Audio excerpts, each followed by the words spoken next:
Now, according to Armenia, almost 3,000 refugees from Nagorno-Karabakh have crossed its border in a growing exodus following Azerbaijan's seizure of the region. Reports say ethnic Armenians are leaving the main cities of the region in large numbers.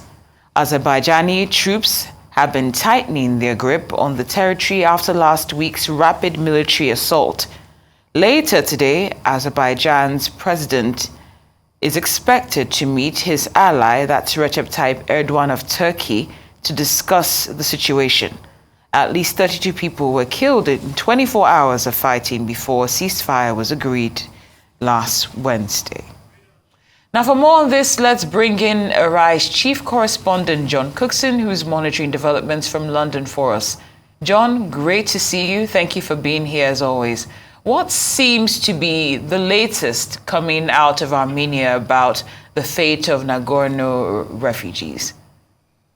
Well, that exodus from Nagorno-Karabakh is continuing at a pace today, with hundreds more refugees arriving, crossing through what's called the Lachin corridor into Armenia proper, and they're filling up into refugee centres, and also at some point it's expected that the government will ask Armenian people to take these people into their homes, because there are so many coming across the border now, all telling stories how frightened they were with the Azeri push to seize Nagorno-Karabakh.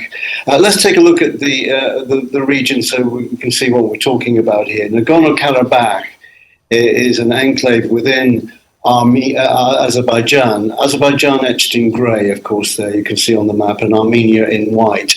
Azerbaijan divided in two, and the territory on the left is Nakhichevan, and we'll be talking about that in just a moment. But let's just focus on Nagorno-Karabakh, etched in red. And it's 4,000 square kilometers. I'm one of the few foreign journalists to have visited Nagorno-Karabakh. Extremely mountainous, beautiful area, actually. Farming communities, and quite remote and seemingly cut off from the rest of the world. 120,000 Armenians lived in Nagorno-Karabakh, but that number is substantially reduced now. Thank you for breaking it down for us, John. But let's talk about how significant the visit today of Turkey's president is to the Azerbaijan. Yes, it's hugely significant. Erdogan, a great pal, great ally of Azerbaijan. He has already arrived in Nakhichevan, that enclave I mentioned there, and met with the president, Mr. Aliyev, once described in leaked US cables as the Michael Corleone of the region, such as his grip on power in Azerbaijan. It's significant because Turkey is a superpower in the region, and Turkey wants to establish a new gas pipeline between Azerbaijan and Turkey, and they'll be talking about that today. Erdogan also visiting a military base. Turkey, an ally of Azerbaijan, as we've said, as is Russia. And support from Erdogan is seen as a significant move by Turkey. Azerbaijan and the people who live in the enclave in Nakhichevan, where he visited today, are predominantly Shia Muslim.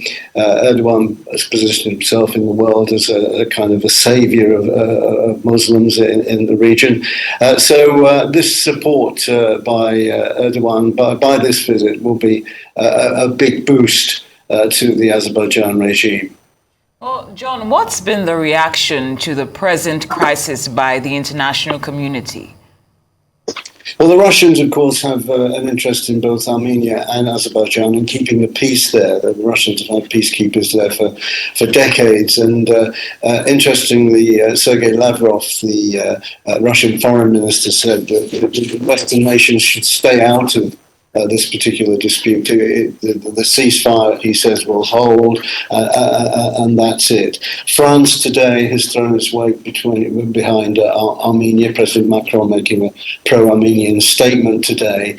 And the US now has got involved by sending a delegation, State Department delegation, to Armenia, and including a senior senator, Gary Peters. So on the world stage, it's now starting to attract attention. And when we say we talk about Nagorno-Karabakh, why should we care about this place that few people have visited and even heard of? It's the possibility of escalation of tensions between East and West that's the big concern. So it's in everyone's interest for things to cool down, calm down, especially, of course, with the current hot war between Russia and Ukraine. All right, then I know it's not in our place to make guesses, but just regarding this situation, what's your best guess as to whether the shaky ceasefire will hold, John? The Russians are the key here. If they can pressure both sides enough, both Armenia and Azerbaijan, then we'll come through this. That said, they've been fighting each other for decades, and for me as a journalist, this is just history repeating. I was there in the early 1990s, and it was the same kind of scenario. Both sides have committed huge atrocities against each other. Neither side trusts each other. And it's one of those running sores in the world that flares from time to time, and the West and other nations start to get involved.